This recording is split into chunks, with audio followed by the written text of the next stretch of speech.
శుభోదయం. మనం ఈరోజు చెప్పుకోబోతున్నటువంటి పాఠ్యాంశము అర్ధరాత్రి అరుణోదయం. రచించినది దాశరథి రంగాచార్య.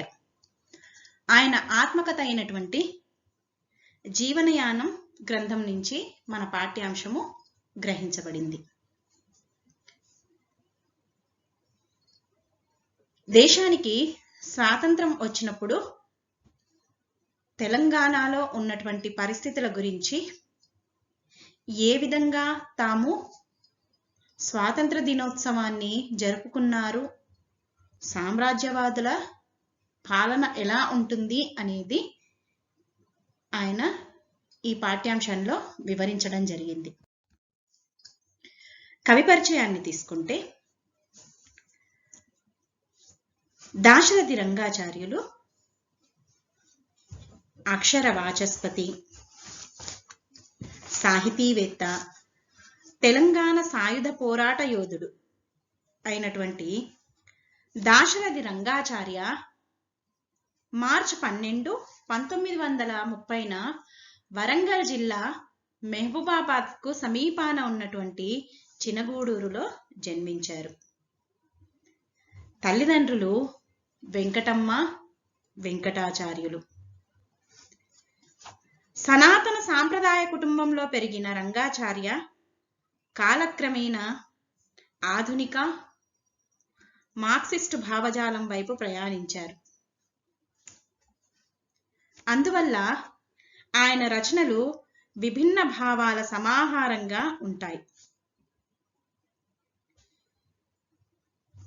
ఆయన రచనల్లో ముఖ్యమైనటువంటి రచనలు తీసుకుంటే, అందులో నవలలు చిల్లర దేవుళ్ళు, మోదుగపూలు, జనపదము, రానున్నది ఏది నిజం, అమృతంగమయ, మాయాజలతారు, పావని అనేటటువంటివి. కథా సంకలనాన్ని తీసుకుంటే నల్లనాగు. ఈయన నవలలు, ఆత్మకథ, వ్యాసాలు, జీవిత చరిత్రలు, సాంప్రదాయ సాహిత్యం మొదలైనటువంటి ఎన్నో సాహిత్య ప్రక్రియల్లో రచనలు చేశారు. అందులో వ్యాస సంకలనాలను తీసుకుంటే శబ్దశ్వాస, వేదం జీవననాదం, శతాబ్ది, అక్షర మందాకిని. ఆత్మకథ జీవనయానం. ఇలా ఆయన అనేక కథలు, నాటకాలు, వ్యాసాలు, శతకాలు, పద్యగేయ కవితలు మొదలైనవి రచించారు. ముఖ్యంగా ఉపనిషత్తులకు, వేదాలకు సరళమైన వ్యాఖ్యానాలు రచించి విశిష్టమైనటువంటి సాహిత్య కృషిని చేశారు. ఆయన జీవనయాన గ్రంథం ఆత్మకథాత్మకంగా సాగుతూ గొప్ప చారిత్రక వాస్తవాలను, విలువైన విజ్ఞానాన్ని, ఆలోచనలను రేకెత్తించే రచనగా ప్రసిద్ధి పొందింది. ఈయన ఉపాధ్యాయునిగా, పురపాలక శాఖలో అసిస్టెంట్ కమిషనర్గా పనిచేశారు.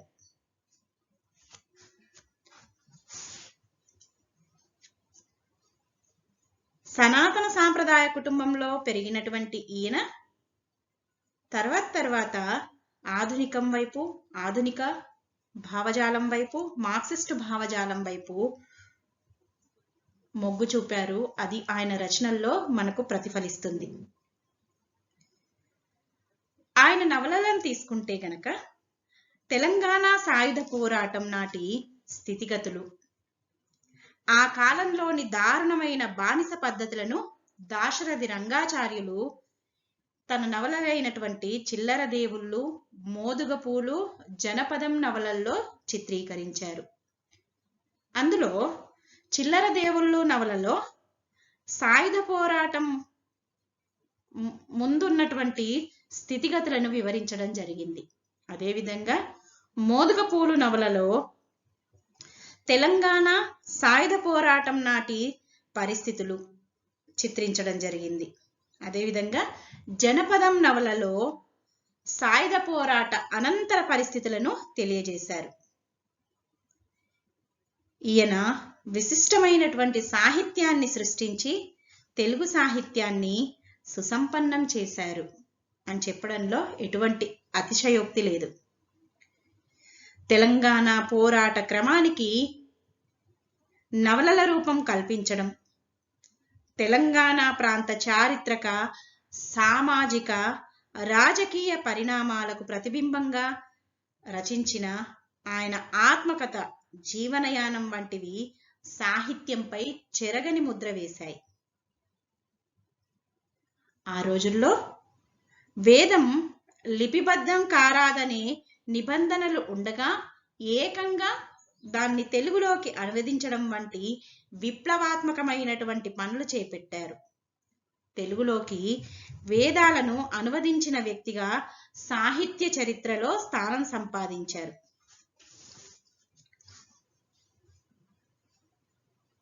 అటువంటి దాశరథి రంగాచార్య సుప్రసిద్ధ కవి అయినటువంటి దాశరథి కృష్ణమాచార్యకు సోదరుడు. సుప్రసిద్ధ రచయిత అయినటువంటి వట్టికోట ఆళ్వార్ స్వామికి మేనల్లుడు. కాకతీయ విశ్వవిద్యాలయము ఈయనకు గౌరవ డాక్టరేట్ను ప్రదానం చేసింది. అనేకమైనటువంటి సాహితీ సంస్థలు ఘనమైనటువంటి సత్కారాలను చేశాయి. తన అన్న సుప్రసిద్ధ కవి అయినటువంటి దాశరథి కృష్ణమాచార్య, మామ వట్టికోట ఆళ్వార్ స్వామి ప్రభావాలకు దూరంగా తనదైనటువంటి సాహిత్య ముద్రను పాఠక హృదయాలపై వేసిన గొప్ప సాహితీవేత్త Dasarathi Rangacharya.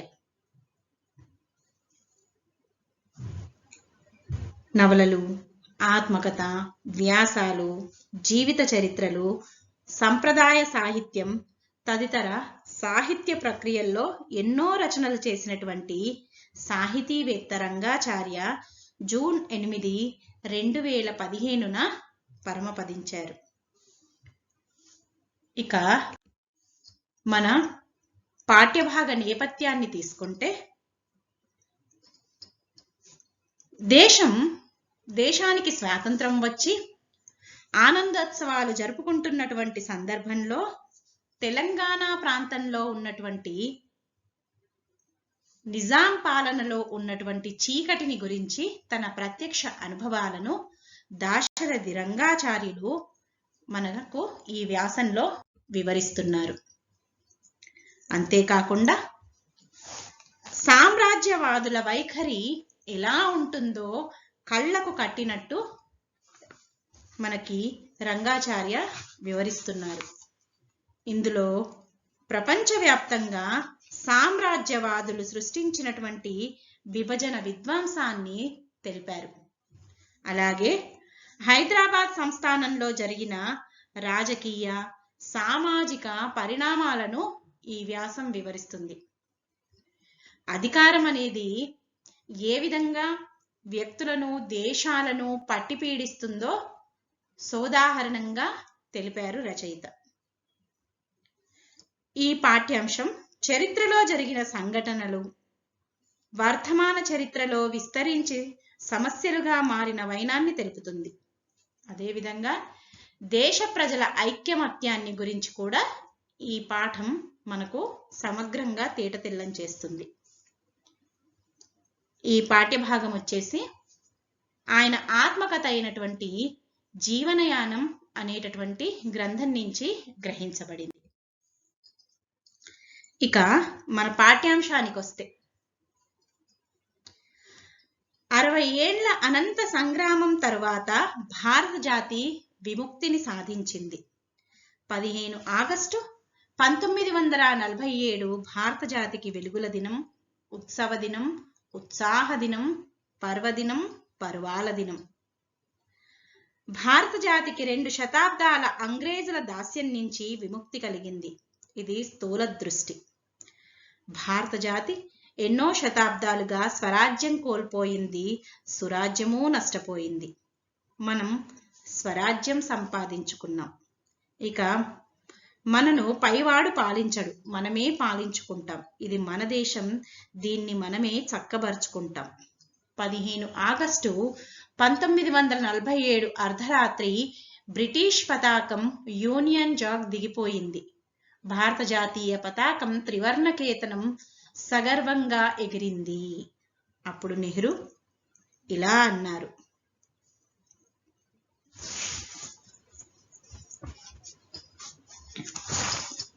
Long ago we made a trusty with destiny, and now the time comes when we shall redeem our pledge, not wholly or not full measure, by very substantially. At the stroke of midnight hour, when the world sleeps, India will awake to life and freedom.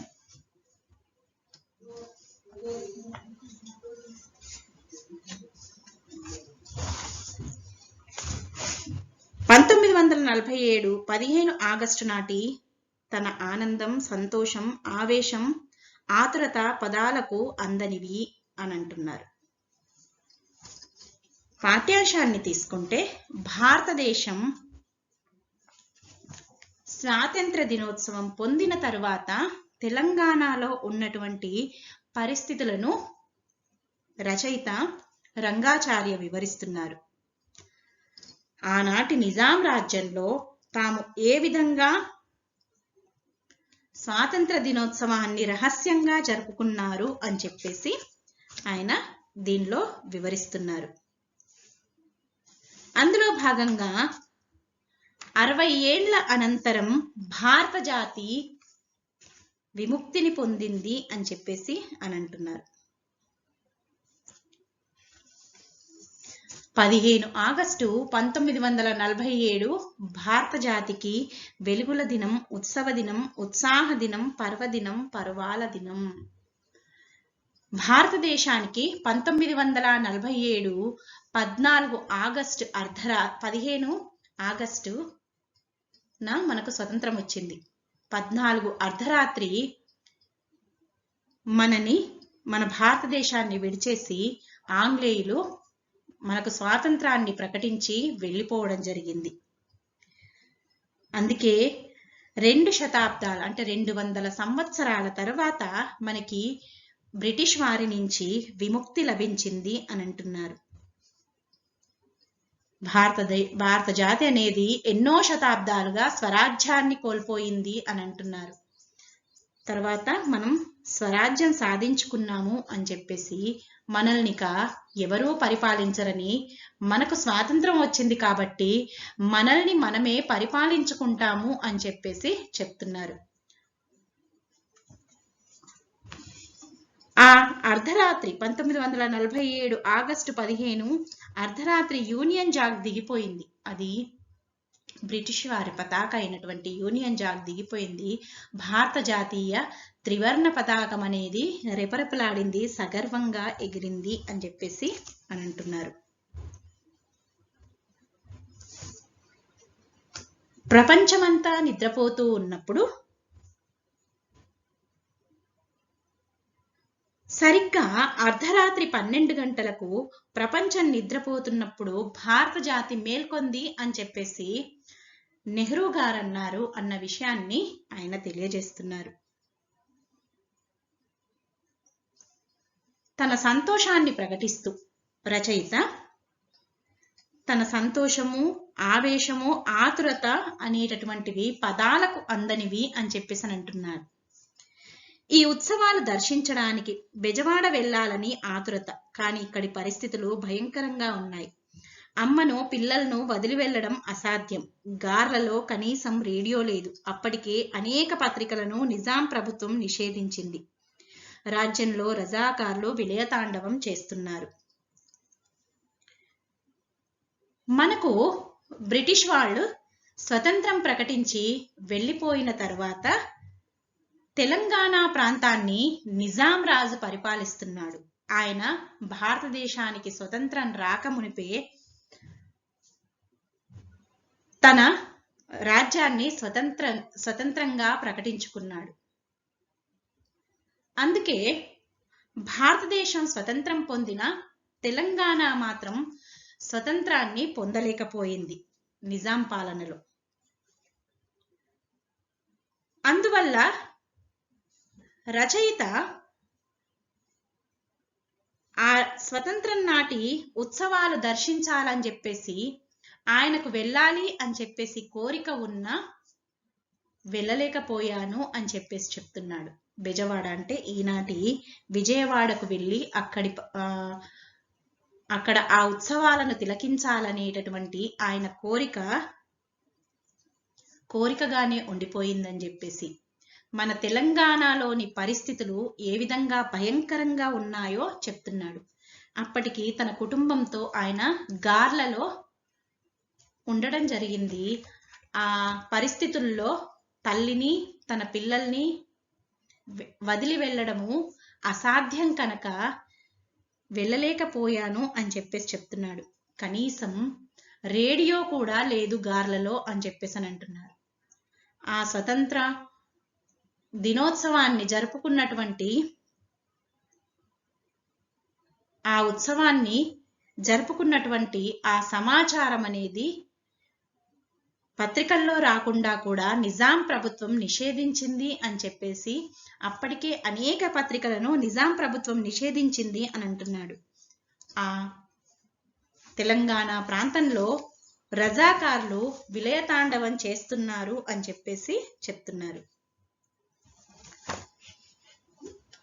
అందుకని ఎలాగైనా సరే స్వాతంత్ర దినోత్సవాన్ని రహస్యంగానైనా జరుపుకోవాలి అని చెప్పేసి రచయిత భావించడం జరిగింది.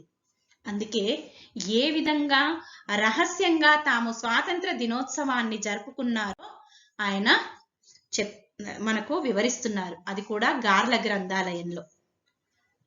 గార్ల గ్రంథాలయంలో రహస్యంగా 10 మంది మిత్రులను కలిశాం. పేర్లు గుర్తులేవు, కానీ కొడుమూరి వెంకటేశ్వరరావు, నకిరేకంటి కృష్ణమూర్తి, చందా వీరభద్రం, మాటేటి కిషన్ రావు ఉన్నారు. పానుగంటి నాగేశ్వరరావు లేడు.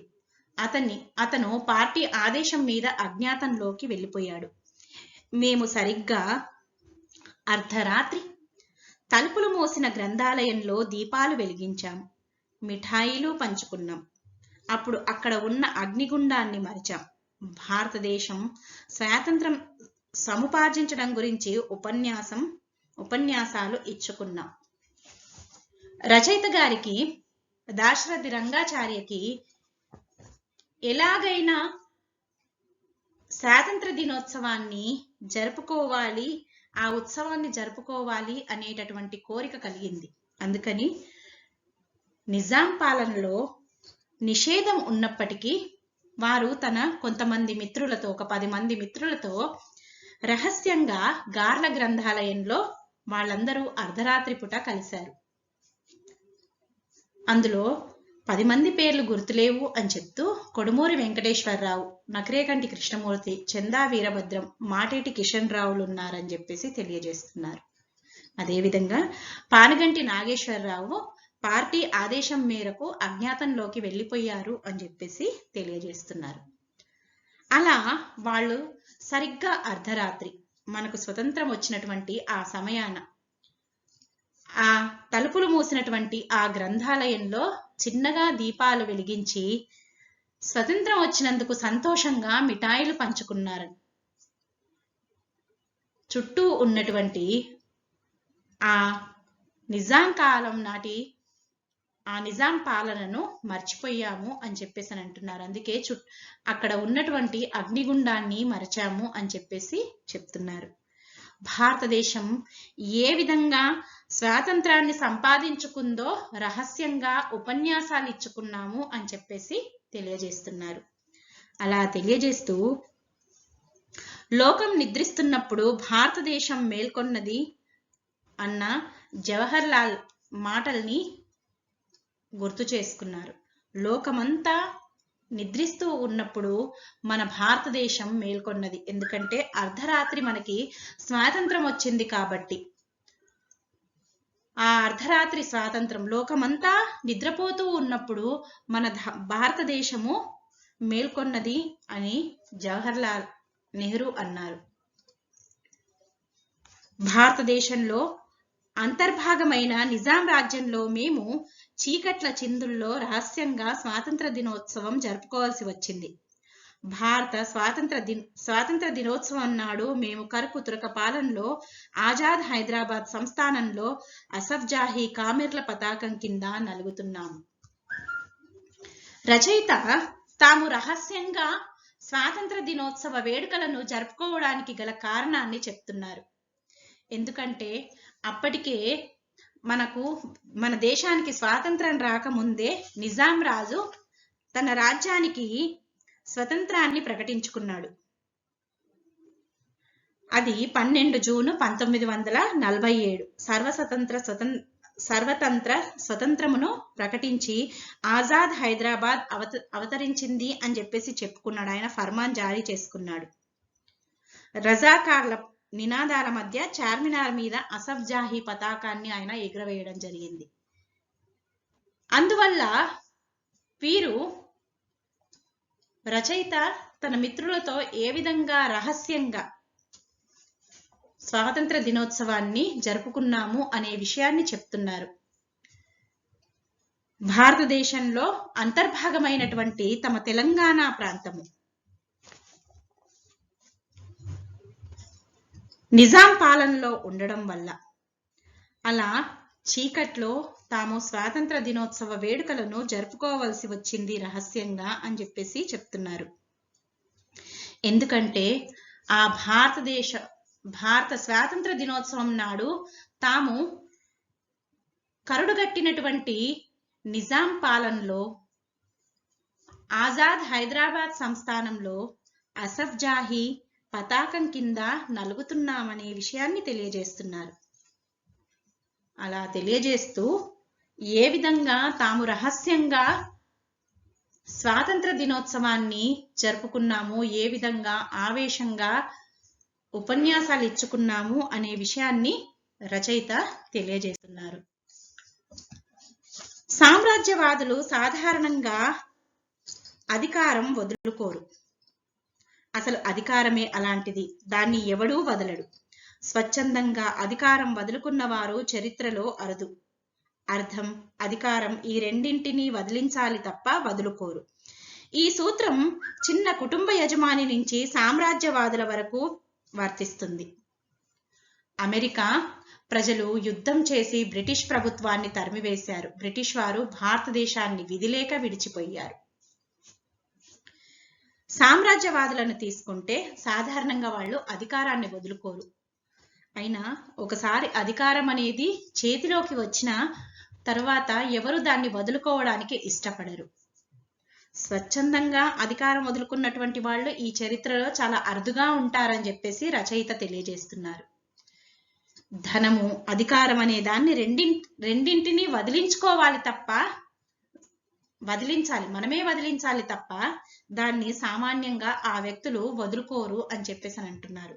ఈ సూత్రం అనేది చిన్న కుటుంబ యజమాని నుంచి సామ్రాజ్యవాదుల వరకు వర్తిస్తుంది అనే విషయాన్ని మనకు రచయిత తెలియజేస్తున్నారు. అమెరికా ప్రజలు యుద్ధం చేసి బ్రిటిష్ ప్రభుత్వాన్ని తరిమివేస్తే బ్రిటిష్ వారు భారతదేశాన్ని విధిలేక విడిచిపోయారు. అదే విషయాన్ని రచయిత తెలియజేస్తున్నారు.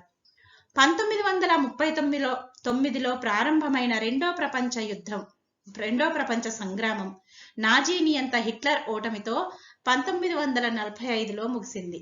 రష్యాలోని సమాజవాద ప్రభుత్వం చావుదెబ్బ కొట్టడం వల్లనే హిట్లర్ అతని నాజీయిజం అంతమైనాయి. ఈ యుద్ధం 6 కోట్ల నిండు ప్రాణాలను బలిగొన్నది.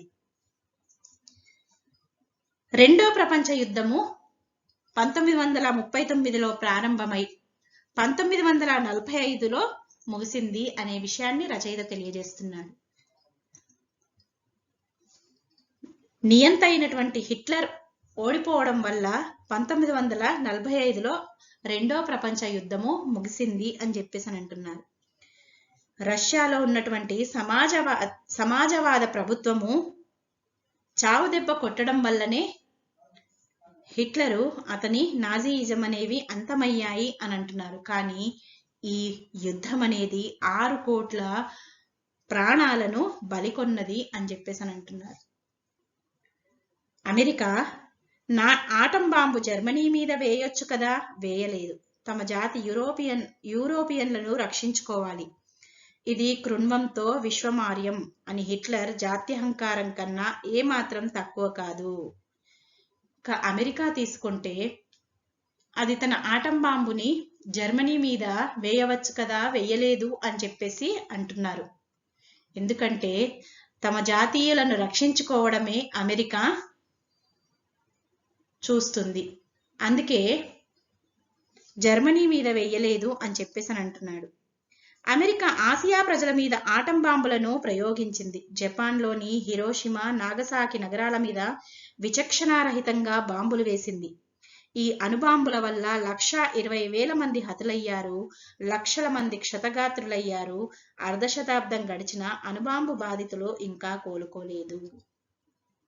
అమెరికా జర్మనీ మీద వేయకుండా ఆసియా ప్రజల మీద ఆటం బాంబులను ప్రయోగించింది అని చెప్పేసి, అది జపాన్లోని హిరోషిమా, నాగసాకి నగరాలపైన ఆటం బాంబులను ప్రయోగించింది. ఆ అణుబాంబుల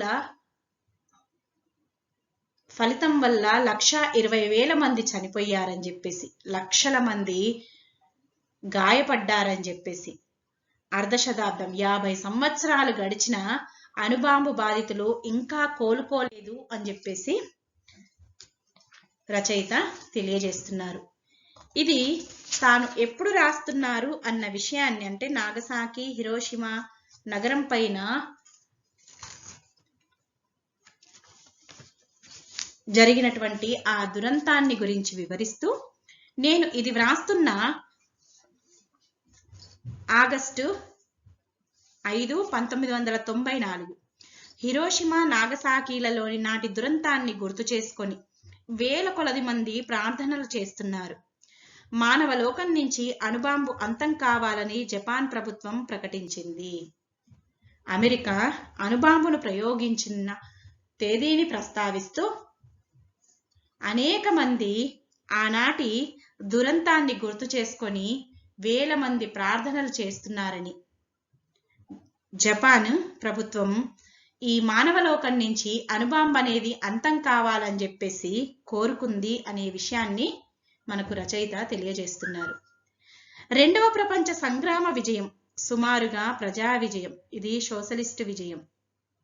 యుద్ధం ముగిసిన తర్వాత వెలువడిన ఖేమీజంగ్ వారపత్రికలో సుత్తి కొడవలి అరుణ పతాకం కింద సజ్జాద్ జహీర్ కవిత అచ్చయింది.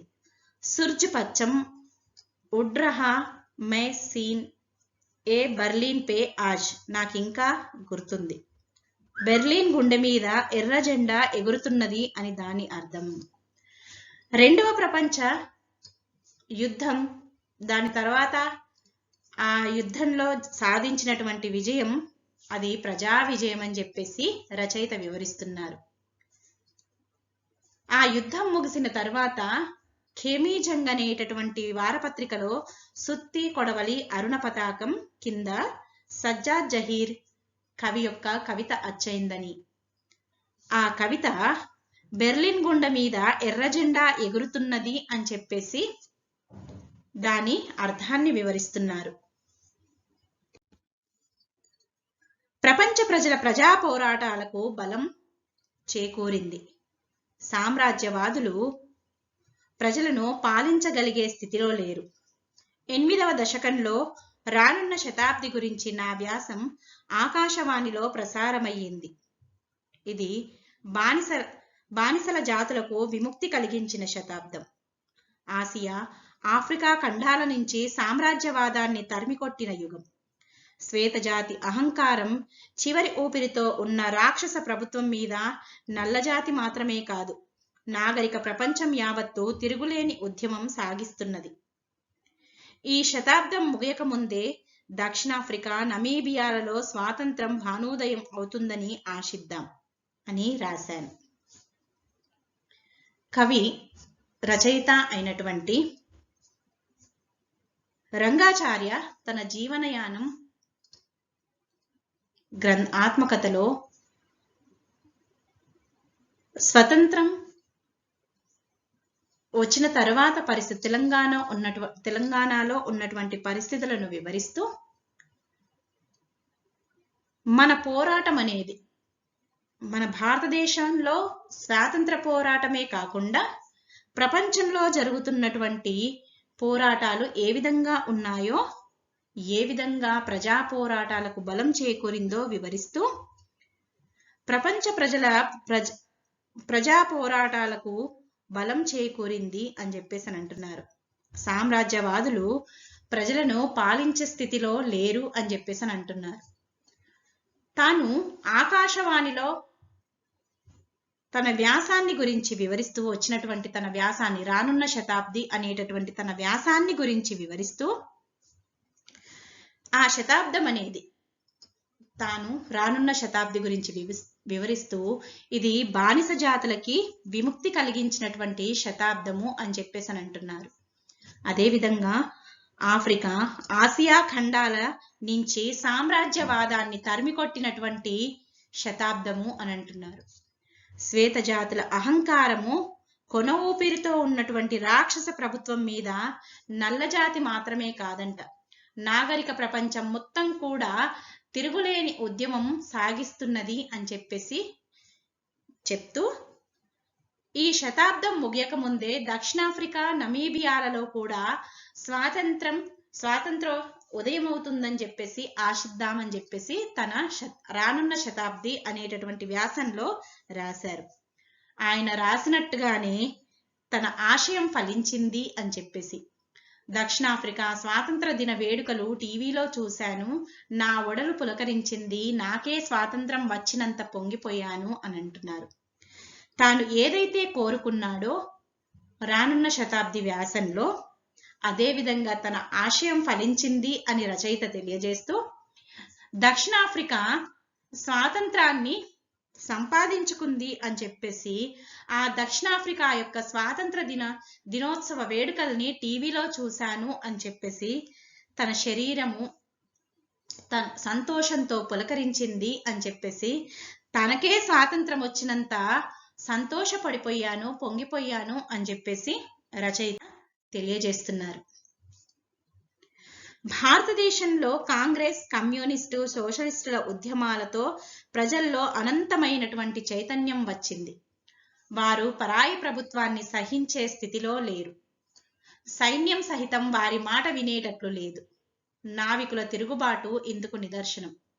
అమెరికాలో వలె కాక గౌరవంగా బయటపడడం మంచిదని సామ్రాజ్యవాదం భావించింది. ఇక మన భారతదేశంలో ఉన్నటువంటి స్వాతంత్ర పోరాటాన్ని గనక గమనించినట్లయితే రచయిత దృష్టితో భారతదేశంలో కాంగ్రెస్, కమ్యూనిస్టు, సోషలిస్టుల ఉద్యమాలతో ప్రజల్లో చైతన్యం వచ్చింది అని చెప్పేసి, వారు పరాయి ప్రభుత్వం వారి పాలనను సహించే స్థితిలో లేరు అని రచయిత పేర్కొంటున్నారు. అదేవిధంగా మన సైన్యం కూడా వారి ఆ పరాయి ప్రభుత్వం యొక్క మాటను వినేటట్టు లేదు అని చెప్పేసి అని అంటున్నారు. దానికి ఉదాహరణగా నావికుల తిరుగుబాటును ఆయన ఉదాహరిస్తున్నారు. అమెరికా యుద్ధం చేసి బ్రిటిష్ ప్రభుత్వాన్ని బయటకు పంపించి వేస్తే ఆ బ్రిటిష్ వారు మాత్రం ఈ భారతదేశం నుంచి గౌరవంగా బయటపడడమే మంచిదని చెప్పేసి భావించారు అని చెప్పేసి రచయిత తెలియజేస్తున్నారు. బ్రిటన్లో జరిగిన ఎన్నికల్లో చర్చిల్ నాయకత్వంలోని కన్జర్వేటివ్ పార్టీ ఓడిపోయింది. ప్రజలు విచిత్రులు. రెండవ ప్రపంచ యుద్ధంలో అత్యంత సమర్థవంతంగా దేశాన్ని రక్షించిన చర్చిల్ను ఓడించారు. ఇందుకు ప్రపంచంలో వస్తున్న ప్రగతివాదం కారణం. ప్రజలు లేబర్ పార్టీని గెలిపించారు. ప్రపంచం అనేది ఏ విధంగా మారిపోతుంది, ప్రజలు ఎంత తొందరగా మారిపోతున్నారు అనే విషయాన్ని రచయిత తెలియజేస్తూ, బ్రిటన్లో రెండో ప్రపంచ యుద్ధంలో గెలిచినటువంటి చర్చిల్ని ఏ విధంగా ఆ చర్చిల్ నాయకత్వంలోని కన్జర్వేటివ్ పార్టీని చర్చిల్ని ఓడించారో ప్రజలు విచిత్రులు అన్న విషయాన్ని రచయిత వివరిస్తున్నారు. దానికి కారణము ప్రపంచంలో వస్తున్నటువంటి ప్రగతివాదమే కారణమని చెప్పేసి తెలియజేస్తున్నారు. ఆ బ్రిటన్లో ప్రజలు లేబర్ పార్టీని గెలిపించిన విషయాన్ని మనకు రచయిత తెలియజేస్తున్నారు. సామ్రాజ్యవాదులు విధిలేక భారతదేశం వదిలారు అనడానికి కొన్ని నిదర్శనాలు మాత్రమే. చరిత్ర తెలియని, తెలుసుకోలేని నేటి యువత బ్రిటిష్ వాడు దయాధర్మంతో వదిలిపోయాడనే తప్పుడు అభిప్రాయం ఉంది. సామ్రాజ్యవాదులు బ్రిటిష్ వాళ్ళు ఏ విధంగా గౌరవంగా భారతదేశం నుంచి తప్పుకున్నారు అనే విషయాన్ని రచయిత వివరిస్తూ, వాళ్ళు విధిలేక తప్పుకున్నారు, భారతదేశాన్ని వదలాల్సి వచ్చింది. అక్కడేమో అమెరికా యుద్ధం చేసి వారిని తమ దేశం నుంచి తరిమి కొడితే, ఇక్కడ వీరు విధిలేక భారతదేశాన్ని, ఈ సామ్రాజ్యవాదులు బ్రిటిష్ వాళ్ళు విధిలేక వాళ్ళు మన భారతదేశాన్ని వదిలివేయాల్సి వచ్చింది అని చెప్పేసి కొన్ని నిదర్శనాలతో, కొన్ని ఉదాహరణలతో ఆయన మనకు వివరించడం జరిగింది. ఆ సామ్రాజ్యవాదులు విధిలేకనే భారతదేశాన్ని వదిలి వెళ్ళడానికి కారణాలు ఇవి అని చెప్పేసి కొన్ని నిదర్శనాలను రచయిత మన ముందుంచారు. కానీ చరిత్ర తెలియనటువంటి, తెలుసుకోలేనటువంటి నేటి యువత మాత్రము బ్రిటిష్ వాడు మనపైన దయను చూపిస్తూ, తన దయాధర్మంతో, తన దయాగుణంతో మన భారతదేశాన్ని వదిలిపోయాడు అని చెప్పేసి తమ అభిప్రాయాన్ని ఏర్పరచుకున్నారు అనే విషయాన్ని రచయిత తెలియజేస్తున్నాడు. ఇది తప్పుడు అభిప్రాయము అని చెప్పేసి అంటున్నారు ఆయన. ఎందుకంటే చరిత్రను చదువుకోనటువంటి, చరిత్రను తెలుసుకోలేనటువంటి ఈ యువత ఆ రోజుల్లో స్వాతంత్రం కోసం పోరాటం చేసినటువంటి స్వాతంత్ర సమరయోధుల, ఆ వీరుల యొక్క చరిత్ర తెలుసుకోలేనటువంటి వాళ్ళు, ఆ చరిత్రను చదువుకోనటువంటి వాళ్ళు, ఈ నేటి యువత బ్రిటిష్ వాడు మనల్ని జాలి తలచి మనకి స్వతంత్రాన్ని ప్రకటించిపోయాడు అని చెప్పేసి తప్పుడు అభిప్రాయాన్ని ఏర్పరచుకున్నారని చెప్పేసి రచయిత తెలియజేస్తున్నాడు. కానీ బ్రిటిష్ వాళ్ళు విధిలేక మన భారతదేశాన్ని వదిలివేయవలసి వచ్చింది అని చెప్పేసి, మన స్వాతంత్ర సమరయోధుల పోరాట ఫలితంగా వాళ్ళు భారతదేశాన్ని వదిలివేయవలసి వచ్చింది అని చెప్పేసి ప్రజలు చైతన్యవంతులై వారితో పోరాటం చేశారు అని చెప్పేసి, అంటే బ్రిటిష్ ప్రభుత్వాన్ని ఎదిరించారని చెప్పేసి, దానితో వాళ్ళు విధిలేనటువంటి పరిస్థితుల్లో భారతదేశాన్ని వదిలివేశారు అని చెప్పేసి రచయిత తెలియజేస్తున్నాడు. కానీ యువత మాత్రము, నేటి యువత, చరిత్ర తెలియనటువంటి యువత మాత్రము బ్రిటిష్ వాడు తన దయాధర్మంతో మన భారతదేశాన్ని వదిలిపోయాడు అని చెప్పేసి తప్పుడు అభిప్రాయాన్ని ఏర్పరచుకున్నారు అని చెప్పేసి రచయిత తెలియజేస్తున్నాడు.